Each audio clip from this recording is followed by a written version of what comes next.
for this? Are you down for this?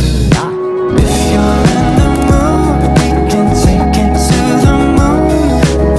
Just like a movie scene, table for two. No need to be. Halo teman-teman, di video kali ini kita akan membahas mengenai diferensiasi proses. Yuk simak. Assalamualaikum warahmatullahi wabarakatuh. Baik, di sini saya akan menjelaskan pengertian diferensiasi proses dalam pembelajaran.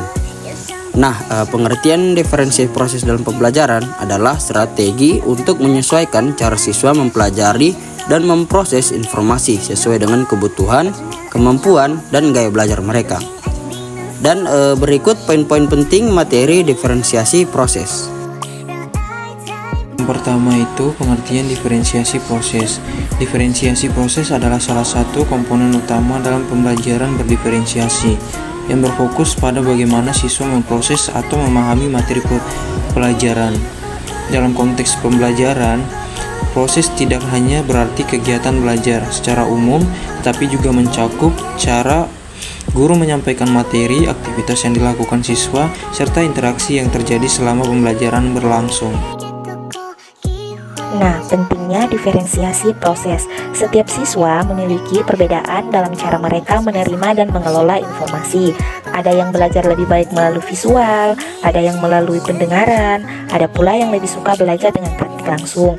Dengan menerapkan diferensiasi proses, guru dapat yang pertama, meningkatkan keterlibatan dan motivasi belajar siswa. Yang kedua, memfasilitasi pemahaman materi yang lebih mendalam. Yang ketiga, mengakomodasi berbagai gaya belajar dan kebutuhan khusus siswa. Yang keempat, mengurangi rasa frustasi siswa yang kesulitan mengikuti metode pembelajaran konvensional. Yang terakhir, mendorong siswa untuk belajar secara mandiri dan bertanggung jawab. Komponen diferensiasi proses. Dalam membuat diferensiasi proses, guru perlu mempertimbangkan beberapa aspek berikut. Yang pertama, gaya belajar siswa. Setiap siswa memiliki gaya belajar yang berbeda, seperti visual, yaitu belajar dengan melihat, auditori, yaitu belajar dengan mendengar, kinestetik, yaitu belajar dengan bergerak atau praktik langsung, dan membaca atau menulis. Yang kedua, tingkat kemampuan siswa. Siswa memiliki kemampuan yang beragam, mulai dari yang cepat memahami hingga yang membutuhkan waktu lebih lama. Yang ketiga, minat dan preferensi siswa. Minat siswa sangat mempengaruhi motivasi belajar. Yang keempat, waktu dan dukungan. Beberapa siswa mungkin membutuhkan waktu lebih lama atau bantuan tambahan untuk memahami materi. Strategi dan teknik diferensiasi proses. Berikut beberapa strategi yang dapat digunakan guru untuk menerapkan diferensiasi proses. Pertama, ada kegiatan berjenjang atau tiered activities. 2. Kelompok belajar mendasarkan kemampuan atau minat. 3. Penggunaan media dan teknologi yang variatif. Keempat, metode pembelajaran aktif. Terakhir, kelima, pilihan aktivitas dan proyek. Selanjutnya, ada contoh penerapan diferensiasi proses. Misalnya, dalam pembelajaran bahasa Indonesia tentang teks narasi. Yang pertama, siswa dengan gaya belajar visual dapat diberikan video cerita narasi. Yang kedua, siswa dengan gaya belajar auditori dapat mendengarkan cerita narasi melalui rekaman audio. Yang ketiga, siswa kinestetik dapat melakukan drama atau role playing cerita narasi. Dan yang keempat, siswa yang cepat memahami dapat membuat cerita narasi sendiri, sementara siswa yang masih belajar dapat mengerjakan latihan soal yang lebih sederhana.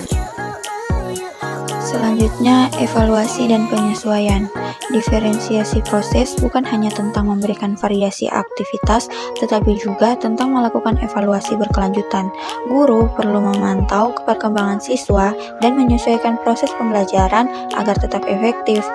Penilaian formatif seperti kuis singkat, observasi, dan diskusi dapat membantu guru mengetahui apakah strategi yang digunakan sudah tepat.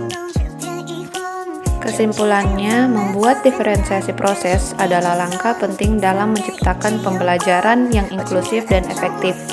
Dengan memahami karakteristik siswa dan menerapkan berbagai strategi pembelajaran yang beragam, guru dapat membantu setiap siswa mencapai potensi terbaiknya. Diferensiasi proses tidak hanya meningkatkan hasil belajar, tetapi juga membuat suasana kelas menjadi lebih dinamis dan menyenangkan. Nah, itulah tadi penjelasan dari kami. Semoga video kami dapat membantu kalian. Sekian, wassalamualaikum warahmatullahi wabarakatuh. And I'm down for this.